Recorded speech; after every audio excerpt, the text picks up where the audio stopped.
Well, shout out to a friend of the program, Jay Eddy, for putting together some special graphics for us and a new intro.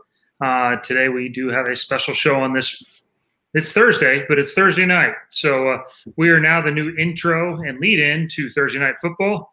And to do that, I mean, we had to go big. It's go big or go home. And speaking of big, my usual co-host, none other than internet personality and Weber Cup participant, Stu Williams. Hey, Chris, man, you were that hard up for a shirt. You had to keep wearing that one. It just brought good memories for me. I was feeling good. It was not the one I wore when you beat me. So, all right, okay. Yeah, I gave that one's already been auctioned off to charity, and evidently there's a dog walking by. So, hey, it's what happens at 7 o'clock at night. Or 6 o'clock, yeah. So anyway, there's a lot of announcements this week. Not as much bowling, and we've beat the Weber Cup to death. So we'll move on. And I can't think of anybody we can go with that's got bigger news than what's happened this week. So we're bringing on the king of them all. This guy, he's been a tour rep. He's been a top amateur player. He has Eagles and World Team Challenge Championships, a Team USA member. He's been the head of marketing for a ball manufacturer. He was a big part of ball development for them. He's been the brand manager of that manufacturer, director of youth for BPA, director of youth development for IBC, the managing director for that, and now finally the executive director, the grand poobah of the USBC, Chad Murphy. Hey guys, how are you? Good. I'm not to correct you, but I trade some of that for the eagle that you said I had. Okay. So no Eagles. Okay.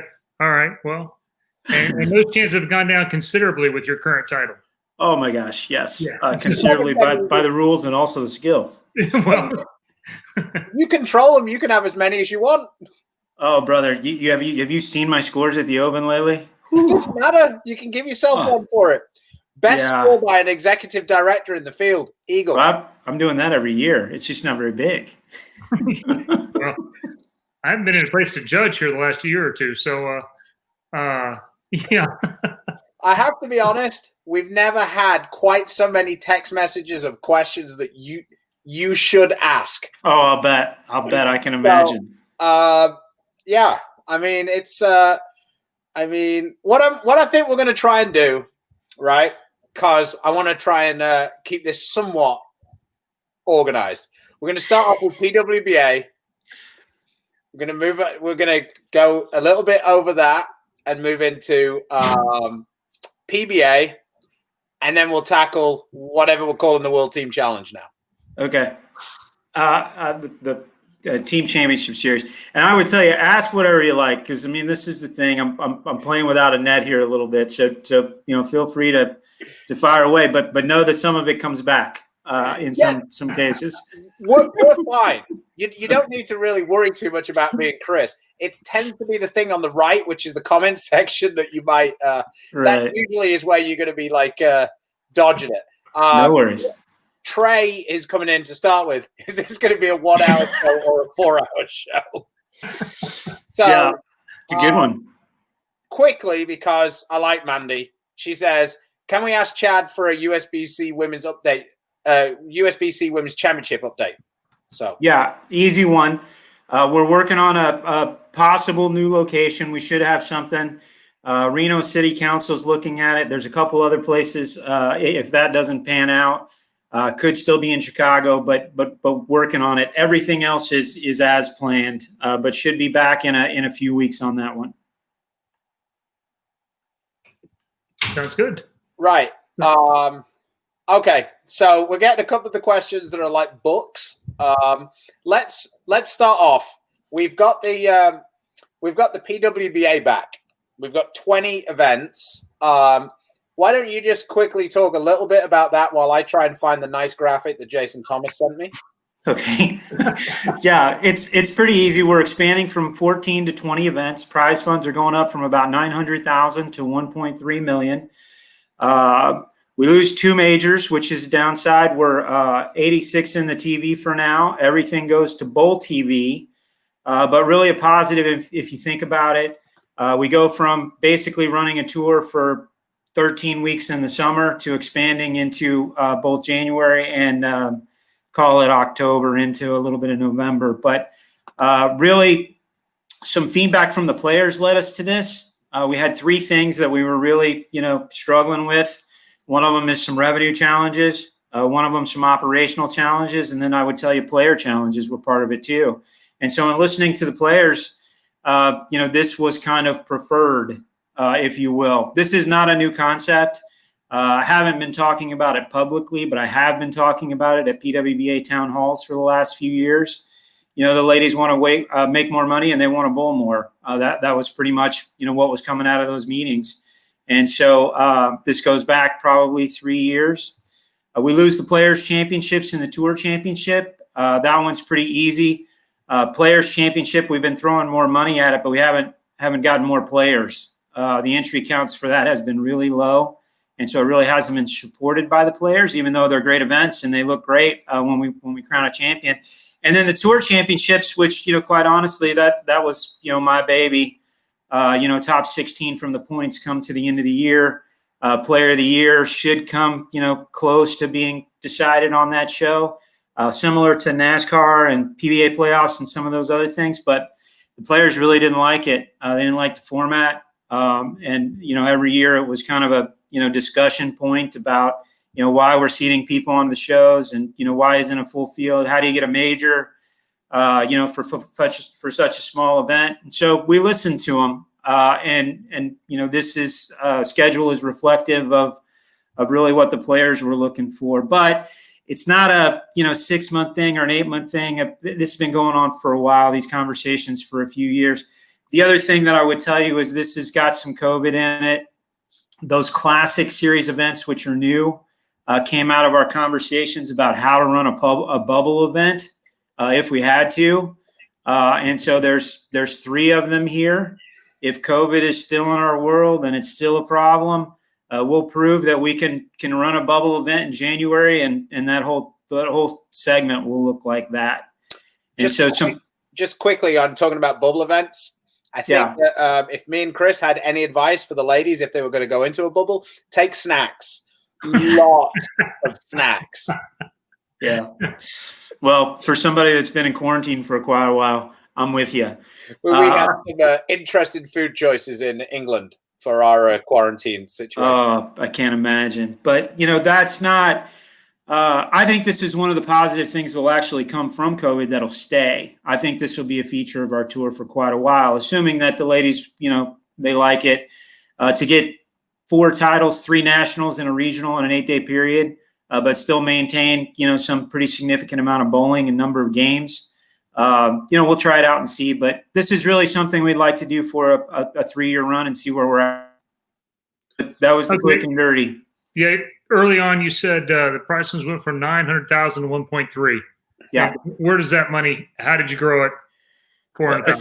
Essentially, by not doing the TV, that's a huge expense. A lot of folks that think that we're being paid and taking a bunch of money for that, we're not. We pay for all the TV production that comes with it, and so if you figure roughly, 600,000 in savings there, put a portion of it back. The other 2 majors, the dollars from those events come back. And so really it's a net 4, but we're also saving a few bucks in total by removing the TV. Do you think that there's also I'm sorry, Stu. There's also some entry money there too. I mean, we guarantee 32 spots. And so if you figure a $60,000 prize fund, roughly 25 in entry fees, you got 35 in subsidy money every week. So what I was going to say was, in relation to the Tour Championships, was there a big was it more of an issue with the players of it being a major, or in your opinion that it was just a tournament at all? Because we have a lot of pushback with my co-host about the playoffs counting as a PBA title also. Yeah. So, I can't imagine the aneurysm he would grow if it counted as a major. Yeah, I would tell you it was both. I mean, I think a lot of them, it was really format related initially. It was like, well, why is somebody being seated onto the show? And I can make some pretty good examples, NASCAR being one, the golf tour championship being another, where they actually get strokes. How'd you like to play Dustin Johnson and you're down 10 starting out the week? But Chris and I don't know if you remember this, Chris, but we texted after the PBA playoffs that first time because I wondered, what you were thinking. But at the end of the day, it's not worth arguing, with folks. We're just trying to find a place for this tour to be successful and be better and do better. And so to continue to have a debate over, whether this is a major or whether they like the format and why are we, leaving players out, just not worth the heartache. Even though, again, and I take the blame for it. It was my baby. It just didn't work. And so, if it's not working, cut it off, start over. Let's roll with something else. In relation to talking to the players, do you take into consideration like are the votes weighted, so to speak, in relation, because you have quite a unique situation where there are really probably about 30 players who play all of the events, and then there's probably about another 50 players, eyeballing it, who play 2/3 of the events maybe. So is it just basically the PWBA membership that you were asking? Yeah, I mean, honestly, the ones who will talk to us are the ones that we, are listening to. And what I mean by that is, a lot of people will step up and say, "Hey, Chad, you're wrong on this," right? And so when you think about the folks that are willing to do that, it's worth listening to. But the players, the tour championship, that was kind of there aren't any votes here. We don't necessarily, we did put out a survey. The players also put out a survey at one point in time. But this is just, listen to the trees shake and listening to what folks say. And then, when they really are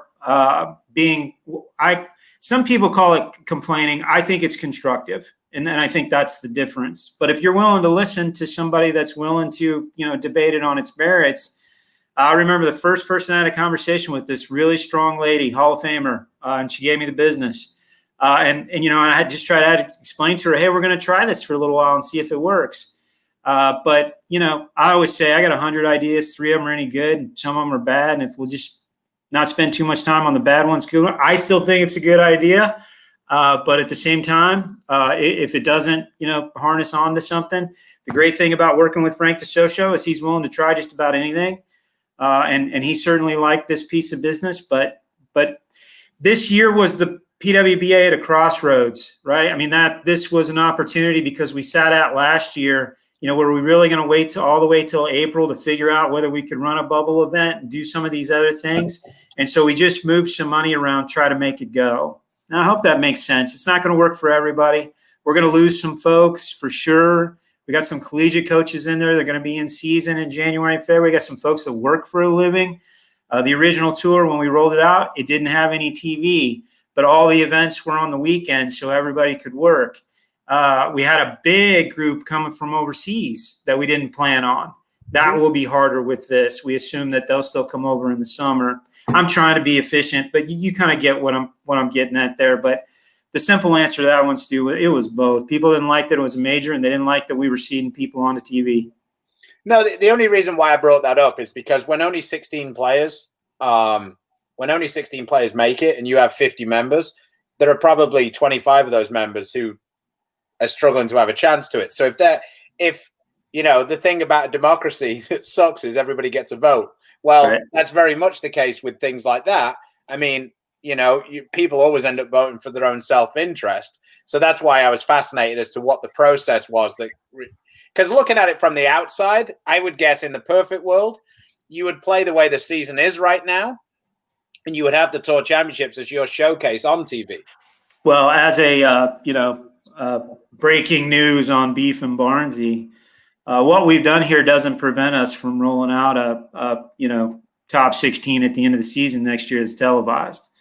And so, that's the other thing that, with giving the players what we think is what they want, there's also opportunity, at the end of that, if, our revenue challenges improve and some of those other things, doesn't mean we couldn't do that at the end of the season next year. And so there's just a lot of opportunity within this, but we'll see how it goes. The other thing that people don't really remember, and this is PWBA was kind of born out of failure, right? The model that we used to build it and really roll it out was only, somewhere between 32 and 48 players showing up. And we got to the first event and it was 100. And we were like, oh, okay, well, just put, let's roll 5 out on a pair there and see how that goes. Yeah. Right. So, yeah, I mean, when you think about it that way, it really became something cool that really wasn't as we had it planned. And then we took all that extra money and said, okay, let's roll out some TV. But that was really from all those additional entries that we were able to do some of that. So it sounds like we're, testing all this stuff out, but really it's a matter of listening to everybody involved and then, trying to make the best decision we can. And our staff, Tennille gets a lot of it. JT gets a lot of it. A lot of this information just comes anecdotally from who's ever willing to talk to us. Okay. You spoke about TV, and now it's going to be live streamed. And so there's a question here, and I know it's been answered on your show, but I'll give you a chance to here. Why not use another streaming platform in conjunction with Bowl.com where more people could tune in, either pay-per-view or free? Why not Flow Bowling, for example? Yeah, great question, Bob. When Flow cut the deal with the PBA, we did work with Flow and tried to find an arrangement for both parties. And we, I watch it religiously when the guys are bowling. It's wonderful. Lucas Wiseman is doing a fantabulous job, and I've told him so specifically and personally. I think it's wonderful coverage.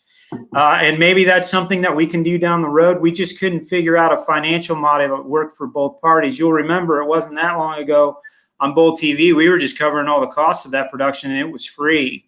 And it was a pretty significant drag. I would tell you a 6-figure plus drag on the financial budget from USBC. And so monetizing it makes sense. And if we could figure out a way with Flow that it was a win for both parties, we would be open to that conversation. But at this point in time, they had to get in, get to the PBA. It's a good question for Flow, but if they came knocking, we would absolutely listen to what they had to say. But honestly, we just couldn't figure it out the first time around. So in relation to that, I guess the main issue that I have with watching Bowl TV currently is that it's a web browser. Yeah. It isn't exactly a friendly way to try and watch it on a TV. Is there a move to have some app-based Roku or iOS or something of that nature? So people say that I'm the argumentative type, so I'm going to argue with you there, Stu. I think the web browser is great.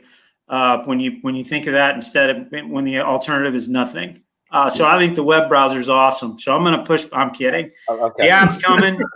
It's coming soon. It would have been out already, but when COVID hit, we shut it down. The development because we kind of honestly didn't. We had no idea what we were doing. We started. You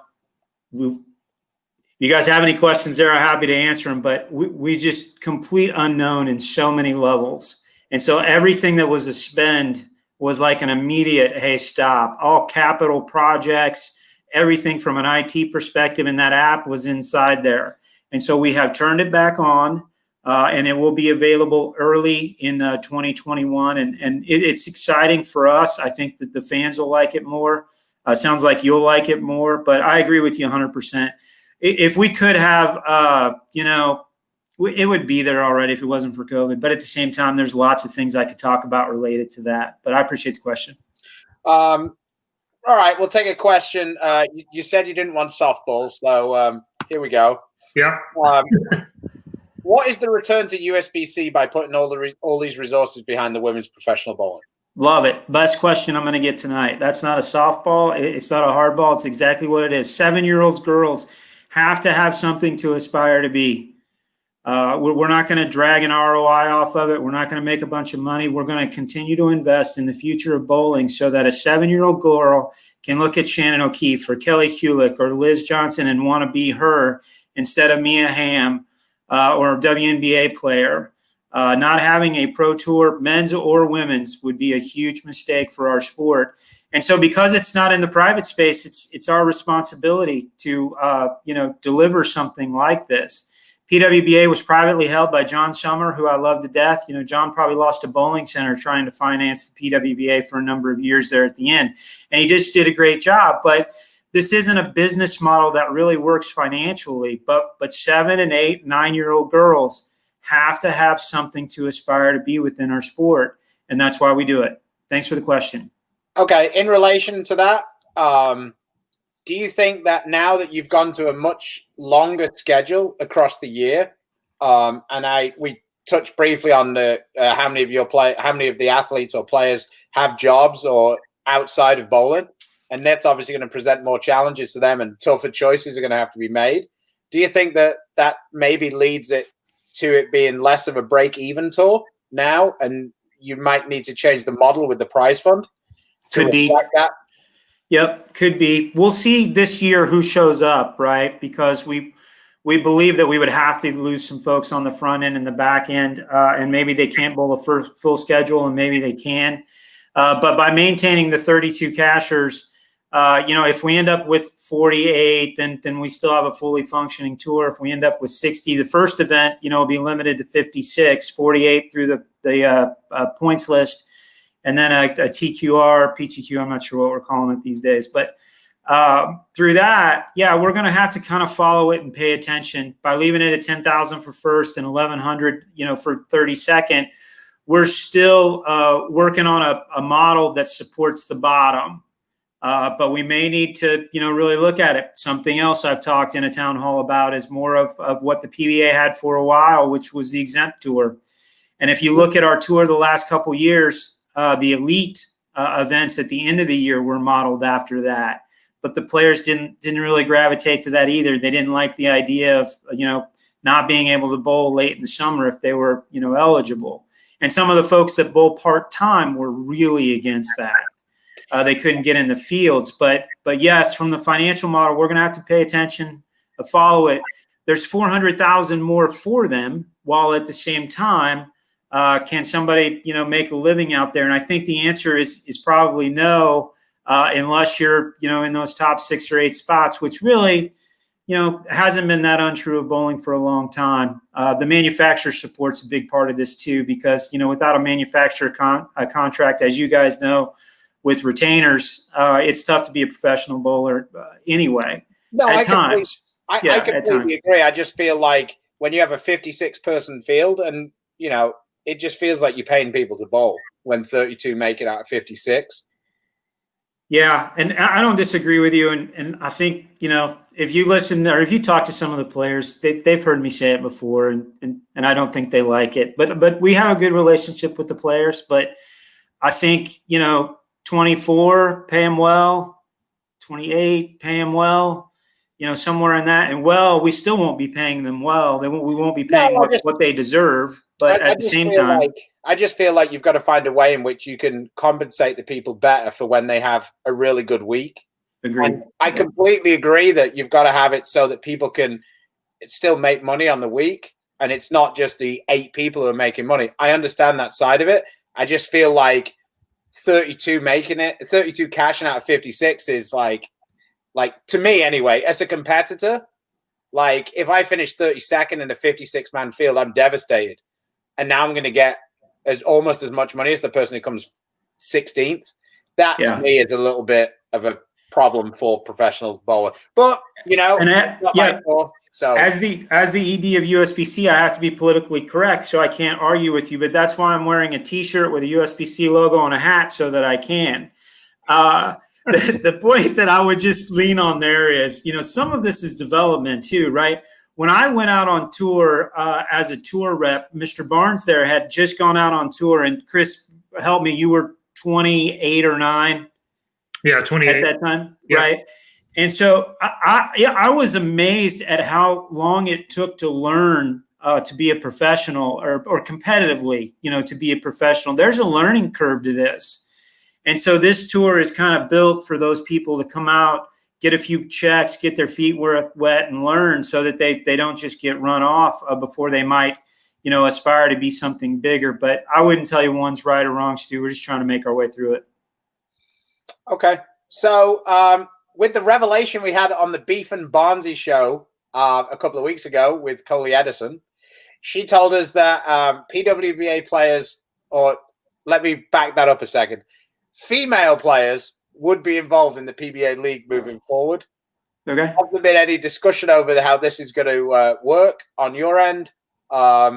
Is that something that you're for, against, whatever? I don't know is the answer to that. We had a conversation with the PBA last week. We're continuing it. I'm not sure exactly what'll take place and when. I mean, we launched our schedule and pretty much said to them, hey, this is what we're doing, so that everybody could see it. I don't know how it'll fit within their schedule and those types of things. What they do, generally speaking, is, in the best interest of the PBA. I would hope that it's a win for everybody if we continue to do it. And we would engage in discussions to support that. I think Chris can vouch for this. I'm a huge fan, believer, a big supporter of the PBA, always have been. I just think it's important. I think there's a way for this to coexist, and we would just continue to work with the PBA if they're willing to work with us on making that go. In terms of having it be a win for everybody. We supported it massively through our PR channels. If you look at PWBA.com, and we did interviews with our shows and everything. So it was fun to watch. It's interesting, at the same time. I always struggle with it. The ladies are so successful and competitive in bowling against each other. It's just a tough environment. And I'd like to see them, be on a more of a level playing field where the guys and girls. People forget we were on our way to having a joint PBA PWBA show on Fox at Bowl Expo before COVID hit. Yeah. So I mean, we worked. Tom Clark and I spent time in trying to figure out how to pick those teams. I'm not doing it as a recreational kind of that piece. I think the tournament is important and how they qualify, but we're open to any conversation, and hopefully we can have one about it this time. Okay, Chris, did I lose you guys? No. We were fascinated by your answer. Okay. Yeah, I think. Coley said once, she said would be involved, and she said they would like to be involved. We weren't sure how much conversation was going on there, how much. I think the general idea is how much you want that to happen versus how much they want it to happen, and where the middle ground is. And so, but I think you answered most of that there. Yeah, I think there's an open dialogue between the two groups, and we're going to discuss it and see what's best for everybody. So what would be your comeback to people who are a little confused as to why the Usbc is still putting the college bowling on TV, whereas the ladies tour is relegated to streaming only? Yeah, believe it or not, the collegiate bowling is the longest running telecast that we have at the campus. And I tell a quick funny story. When I got to the campus in 2010, interesting enough, that time there was a little bit of a financial crunch, and the decision had just been made a few months prior to me arriving that TV was going to be eliminated across the platform. Queens, the whole thing was being eliminated. The reserves had been, kind of spent, and people, the goal was to rebuild the reserve structure instead of burning it. And at that time, we put the youth departments together. Usbc and BPA decided to work together in the area of youth. And that happened in February of 2011. And that was the first year that collegiate wasn't going to be televised. And the two groups worked together basically to, come up with $80,000, and we televised it to continue that piece of business. And it was a really productive piece. I worked on it with Frank DeSocio and the guys in charge at that time. Lots of folks, both boards at Usbc and BPAA were in support of it. And I don't even know, in my mind, I can't tell you how long that telecast has taken place, but it's the longest running one we have at the campus. It's financed by IBC Youth, which is a joint venture between Usbc and BPAA, and so that's why that one's staying.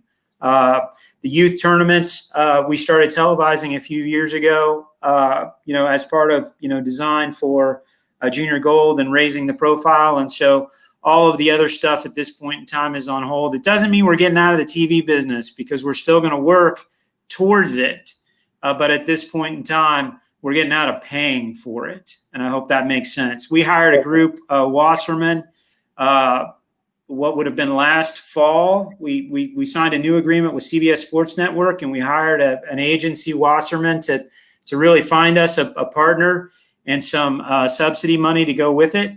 And obviously, when COVID hit, that all those conversations dried up. So again, at a crossroads in the TV space, we're going to continue to look for a long-term partner that's willing to invest in bowling with us. And so you might see some of those shows turn back on, but at this point in time, collegiate's the only one that we're going to continue to fund. We're getting a couple of questions. What is the current membership looking like? Is it looking like it's as bad as we should expect with COVID coming in for this coming fall? Yeah, good question. The simple answer is we really have no idea.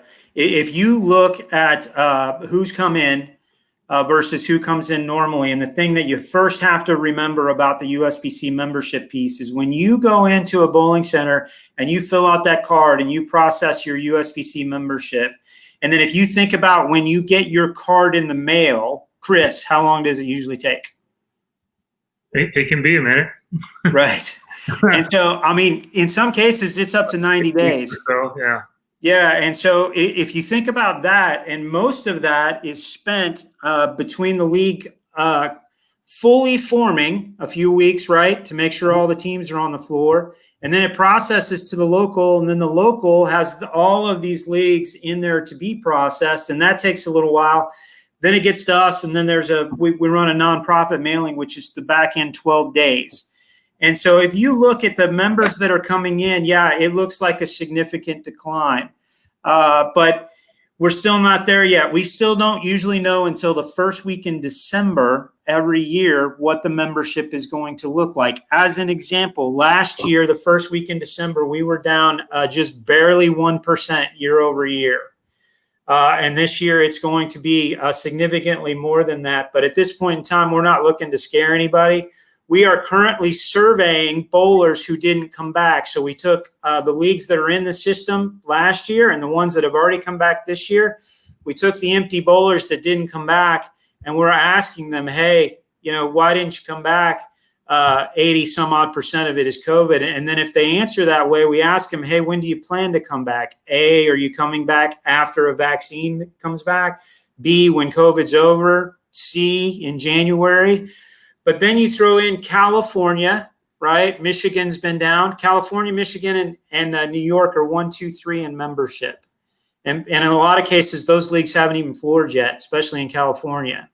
So you put all that together, it's going to be January or February before we even know what the number looks like. But I would tell you, 25 to 30% would be good at this point in time, and we hope to eat into it. When the rest of the league's floor, California comes back, and then what January and February looks like with more people onboarding, either after a vaccine or even with it. USBC is no different than your local restaurant, your local bowling center, your local movie theater. There's a lot of distress and concern in the world, and so this membership piece is just a part of that. But it's going to be February, March before we really know what this annual membership will look like. Just one quick question about the TV. When you put the TV package up, and we're not getting into the bits and pieces of this, it's just more of a thing. Would you be looking for a TV partner for all of your products, or could you look for a partner for just the PWBA, for example? Great question.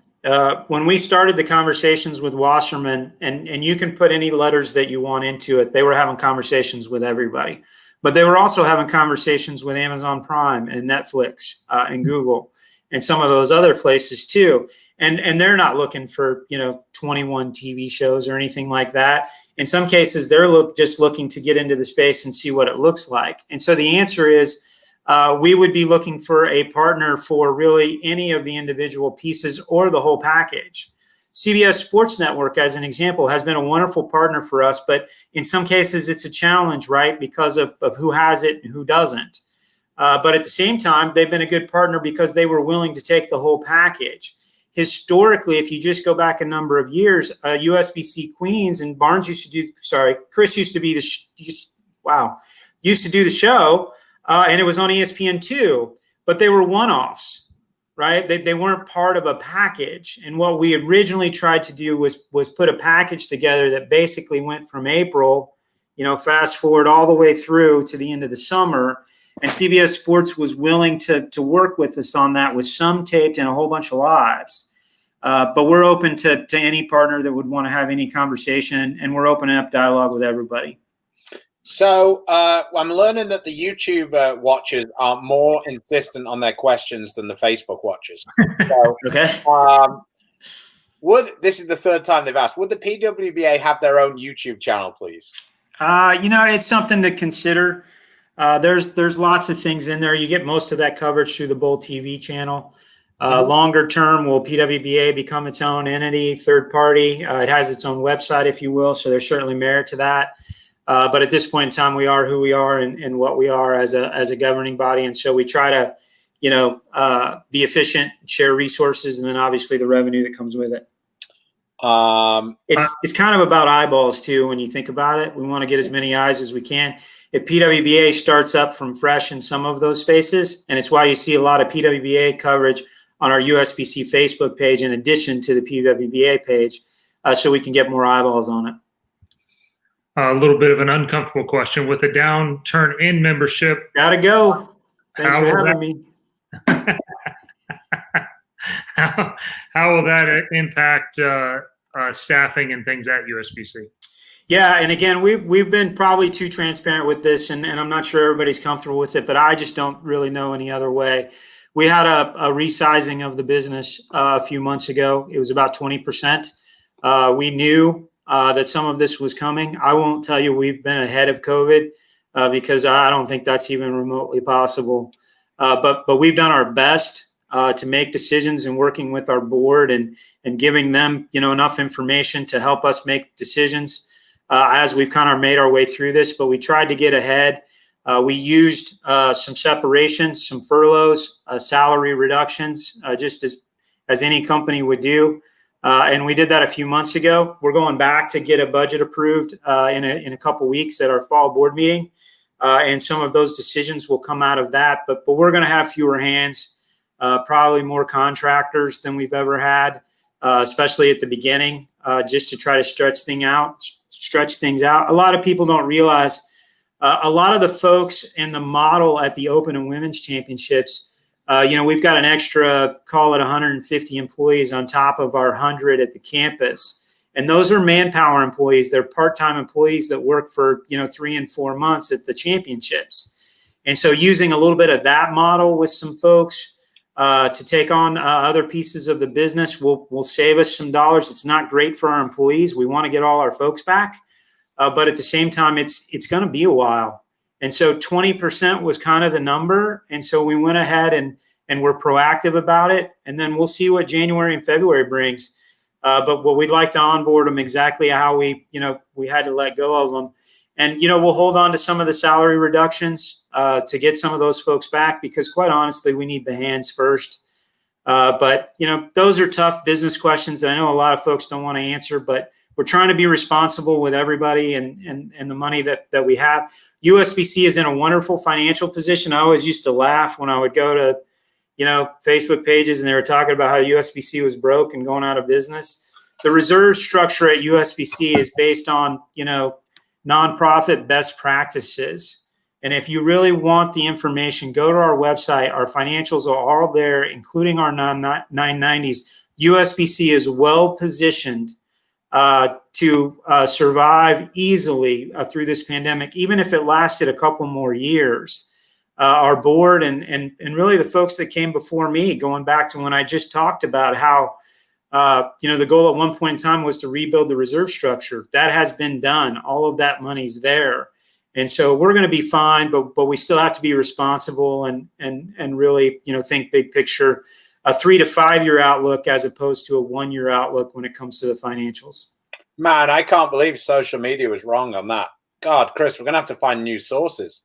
If it's on the internet, baby. So Joey Bellbottom says, good point on eyeballs. I feel more junior bowls would tune into YouTube over bowl TV. Need to get kids watching the sport. Yeah, Bowl TV is really a new venture. And again, I think if folks really get in there and check that out with a preview, they're going to see a lot of things in Bowl TV that are unique. YouTube, yes, a freemium model where a Bowl TV is a pay model. And so I would agree with you that if freemium was the way that we wanted to go, YouTube would absolutely be the best way to go. But we're trying to build a long-term customer base. One of the things that's in our strategic plan that's given from the board to USBC staff is to find new revenue streams so that there isn't so much burden on the membership cost. And we believe that the Bowl TV platform is one of those places where for those folks that want it and live and breathe bowling and want to watch it, 90 live events and 16 hours of coverage, plus everything that's in the archive, $49.95 is a pretty reasonable price. For most parents, Christmas is coming up. Look at that piece as a purchase for your kids. I think it's a bargain deal. Man, I didn't know that Chad was going to put on his salesman hat. Did you, Chris? Well, you don't get to the top by not selling a little. We sold a lot of those. We sold a lot of those bowling balls over the years. There's a reason for it. Yeah. Let's transition into the next steps a little bit. Team trials has come up. You spoke a little bit about that, and we've had a few questions about it. It's moved from Vegas to Indy. Talk about how and why that came about, and we got all the overlaying factors. I got a list of 10 talking points, but I'm just going to stick to one. Anybody that wants more than that, just give me a call. But the main reason was if you look at the folks that are signed up for team trials, and you remember whatever it was 6 or 8 weeks ago, we started taking entries. And one of the reasons why we did that was to see where everybody's coming from this year and who was going to show up.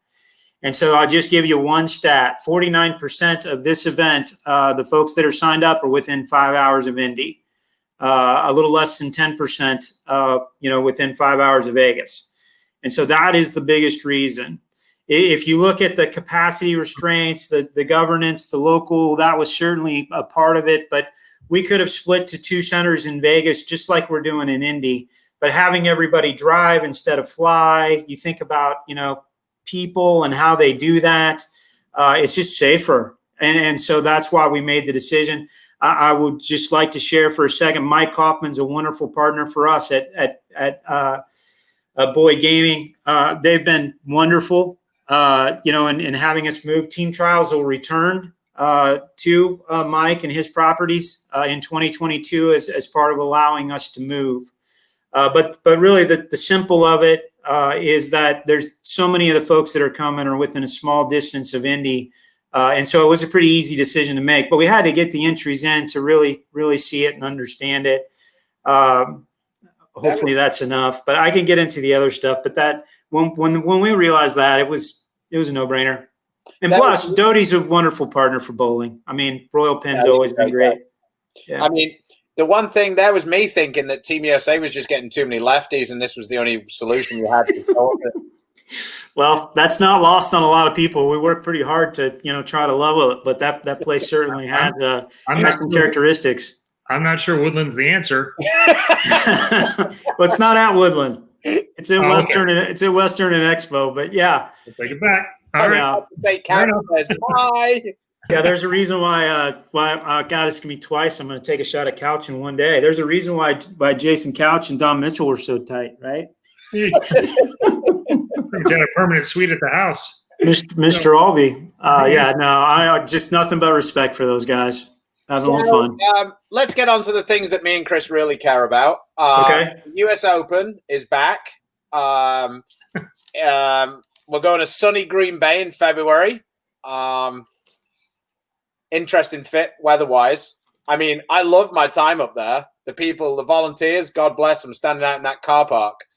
They did give me the look of, son, this isn't cold, though, as I was having blue toes. And then the Masters back at Gold Coast. Yeah. Let me hit Ashwaubenon first. Yes, it was cold. I assume you're talking about the Masters when we were up there? Yes, sir. Yeah.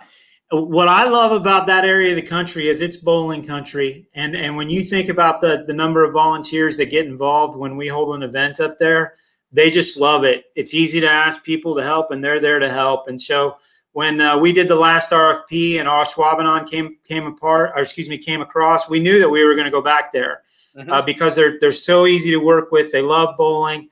That center's big and spacious, and there's a lot to that. But mostly that's the reason why we go back. They love competitive bowling. The PBA is part of it. They really enjoyed it when we were there for the Masters. So they're going to be a great partner, assuming we get there. Right. And that's the hard part about this. We need to, again, get all these entries in the system, see where we're at, 7-8 weeks out. And then if we have to move it, we will. But if we do, we'll go back to Ashwaubenon for the next event that we could get to. And they know that. We've had the conversations. We've got really 7 backups for the Masters, for the U.S. Open. The Masters in Vegas at Gold Coast, we made the commitment, a number of years ago. It was something that, came through from our surveys with convention, that we would put convention and Masters and Queens in the city for the Open Championship, so the guys could bowl the Masters and the Open Championships on one plane ticket. And so that's really why that's there. We will again look at that after the entries are in and see where we're at. That one's going to be interesting. And you guys, we've sold out that event for 9 years, maybe 8 years now. I'm not sure. Last year would have been sold out. We've even dug into the waiting list twice, which I know a lot of people weren't happy about because it, threw some folks into a tizzy, including moving the paddock one year at Woodland. I remember you guys were outside instead of indoors through 1 through 8 because we extended the waiting list to try to get everybody in. We have no idea, honestly, none, what that's going to look like, but I believe it'll sell out again.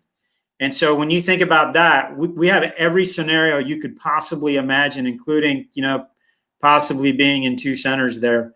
There's just a lot to this deal. It's not until, late in the spring. So we're hoping to run it just exactly as we usually do. But we're going to do everything we can to run. That was rough, man. And I know people, it was not easy pulling the plug on the Masters. This is hard. Limit the field. Do you get down to 90 bowlers to meet a government-controlled mandate? 190. Do you extend the squads? There's a number of ways to do it, but at the end of the day, we just didn't know enough about COVID to say, hey, we're going to have it. We still in the back of our minds were like, hey, we're canceling this thing, but maybe the second week in December, we roll it out. And obviously, look at the world now. There's just no way we could do it. But I don't know if that answers your question, but we're set to go as is in a normal environment in the middle of a pandemic. Well, speaking of breaking out news here on the Beef and Barnzy show, I thought I have some suggestions for the Masters qualifications. Okay. As part of the What About Me movement. Got it. So we'd like it to be guys who have been on tour for more than 20 years, over 50, between, say, we can open up to between 16 and 23 titles. Okay.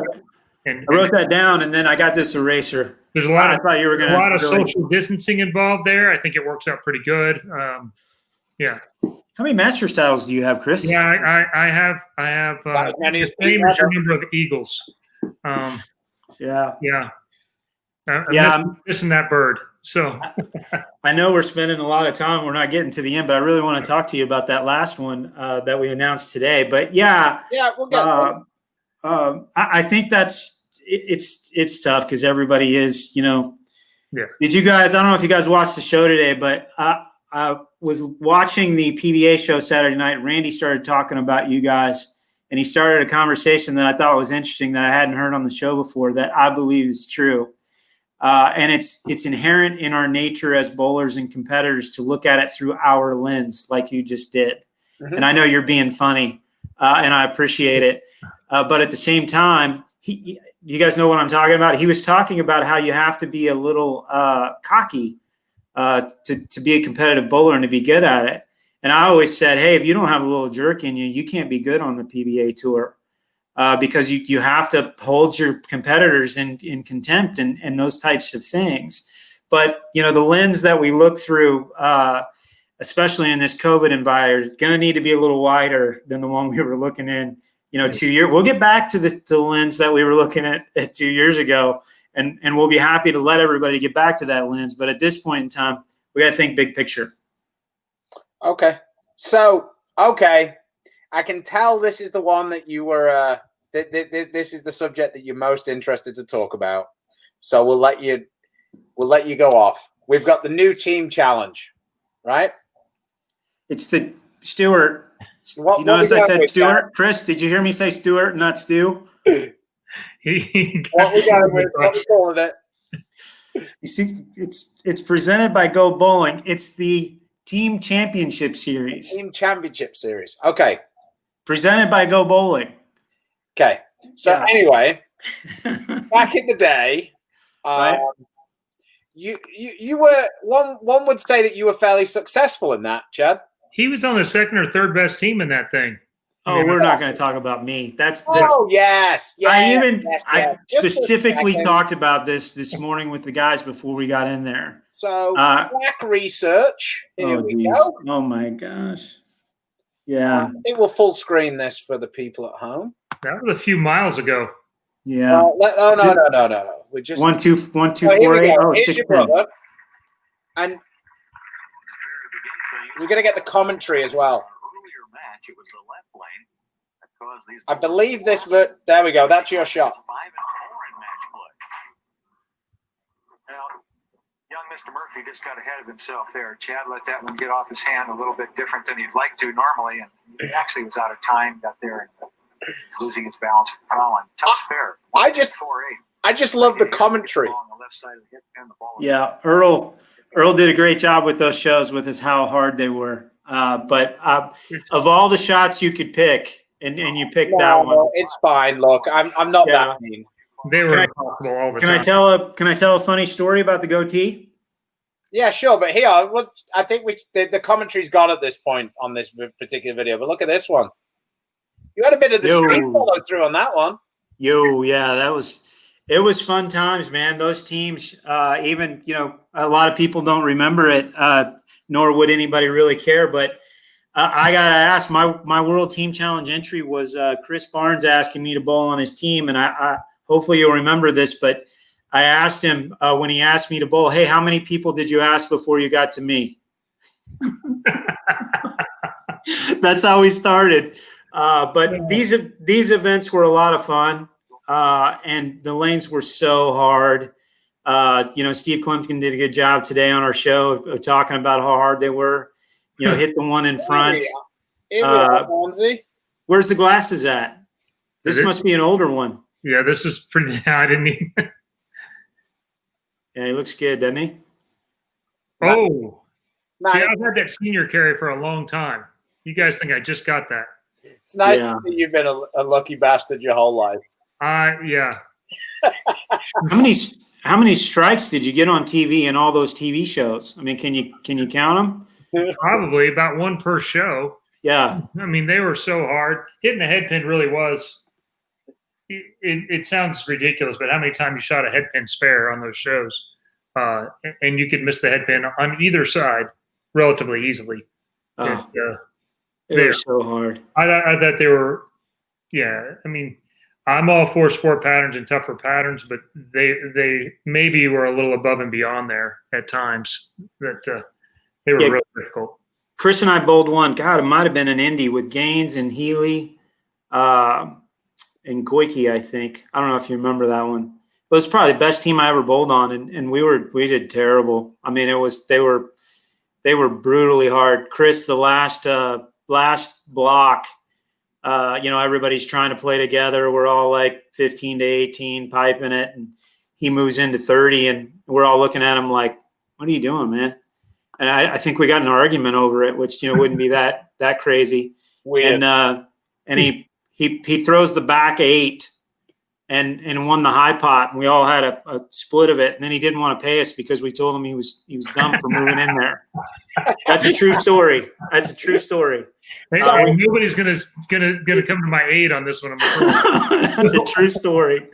And I don't remember who was on that team, but I know it was me and you and Gaines, and I'm not sure who else. But it was a lot of fun. I enjoyed those tournaments a great deal. Is that why you brought this back? What's the driver behind this program?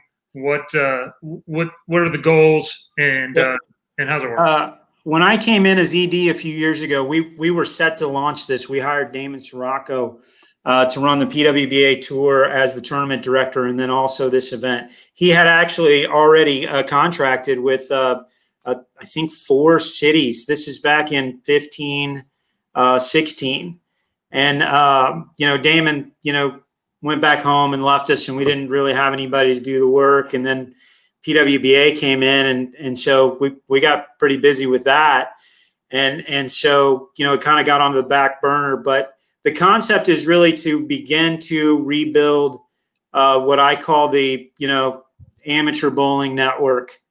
There were so many great tournaments, Brad Edelman and the Super Hoinky, and you think about all these events, and team challenges were the things that kind of bridge the gaps between those events for so many folks. And if you'll remember, there were so many teams that bowled these events in the beginning. And at the end, these super teams that Chris bowled on, and they really ruined the tournament. If you really think about it. And so I really felt like, and when we started talking about it internally, that if we made it about these cities and had a local flavor to it, where the teams were built from local markets, that we had a chance to go back and really grow it. And so that's where the concept was really built. When we put the divisions in at the championships, we think there's a market to run the regular division, to run a standard division team championship series. We think that longer term, there's lots of opportunity here to get even more people involved. But it's that local piece that really hopefully will drive it.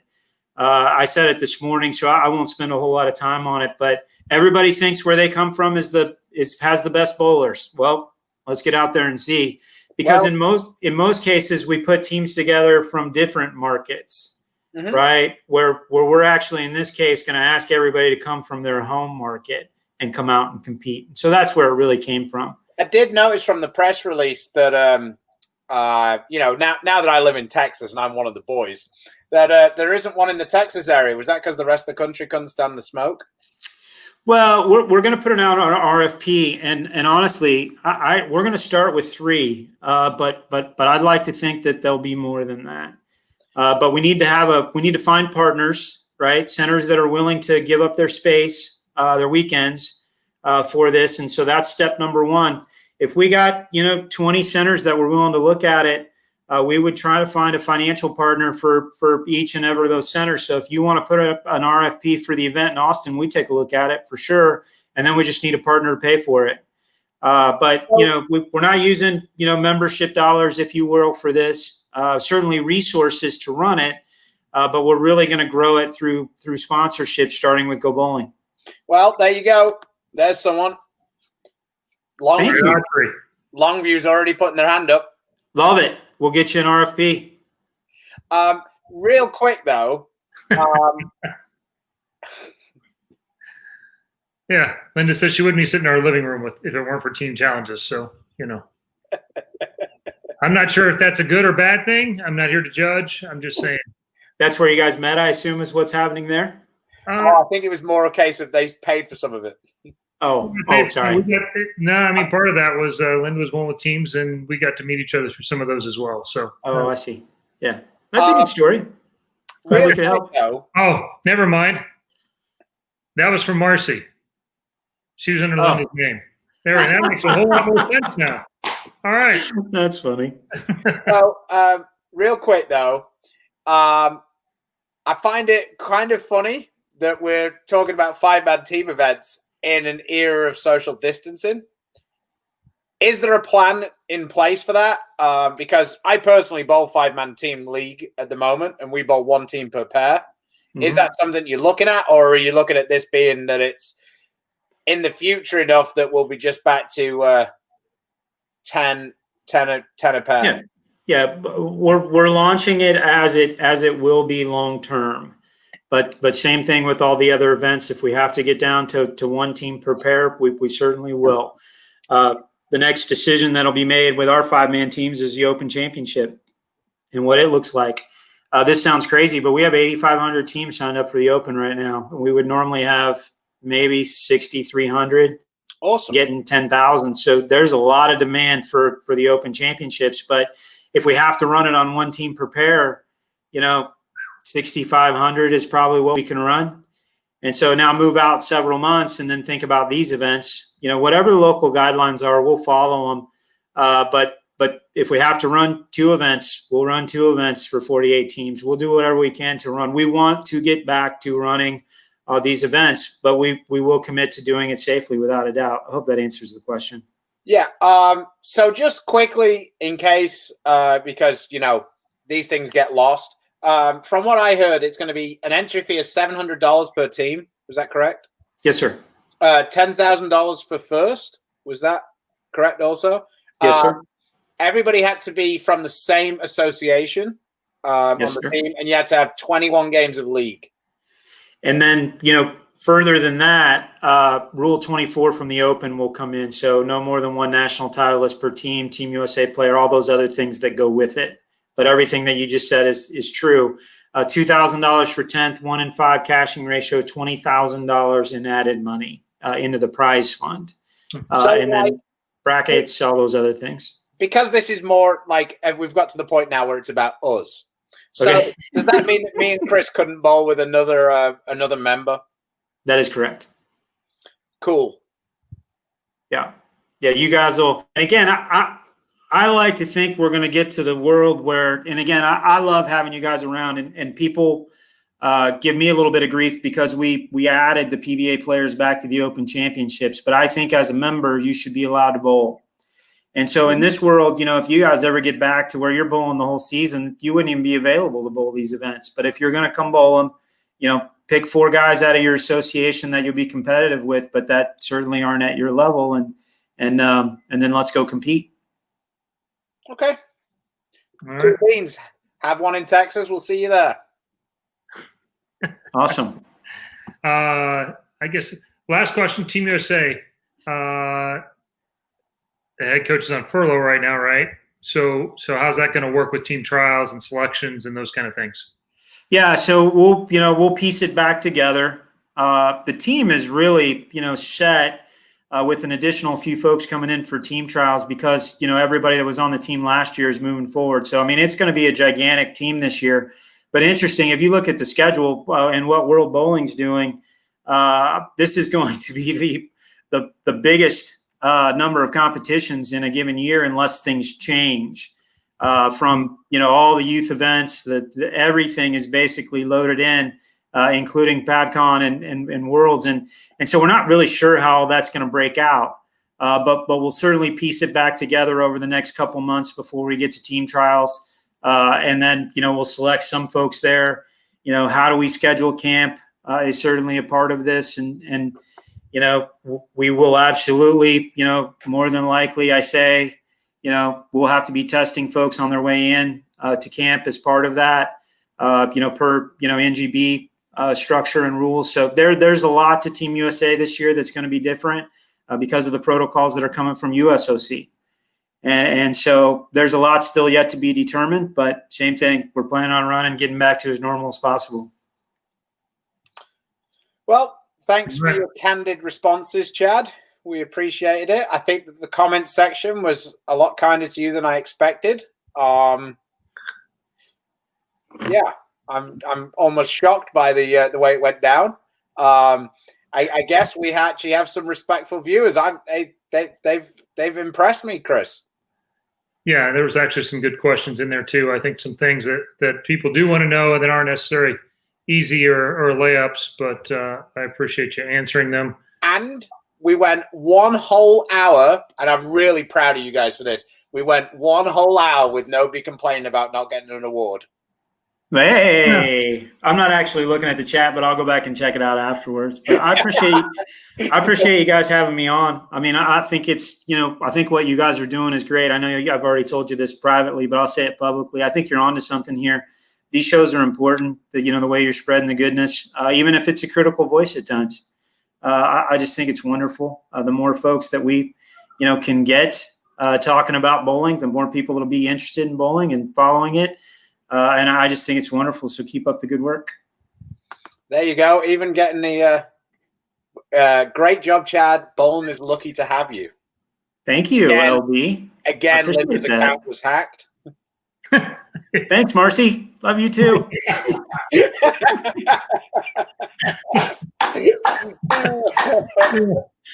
Maybe all the trolls are bowling league right now. It's possible too. Yeah. And that's great if they are. Not getting their 11 in a row award. Oh, yeah. Could I tell a quick funny story? I know we got to go, but Francois Lavoie in the pre-show yesterday, you guys at Usbc, it was there, and it was kind of funny. We were talking about 300. Start over. You froze up there for a second.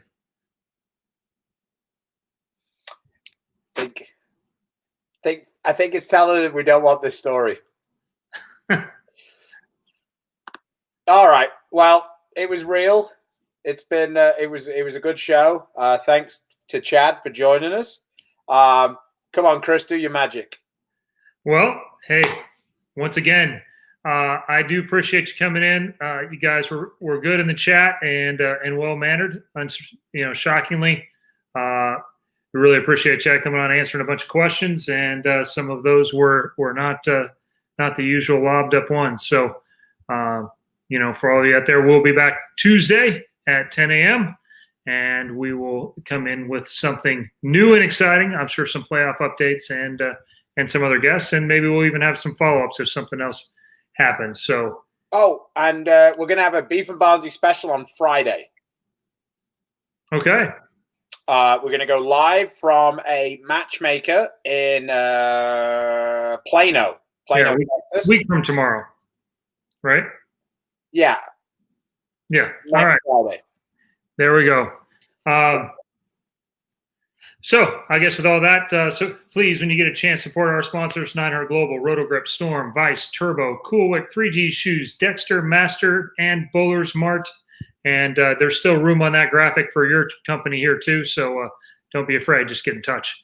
So until next time, support your small businesses, drink an extra Coke, grab a meal that you wouldn't normally have there, and help these bowling centers get through this tough time. And until next time,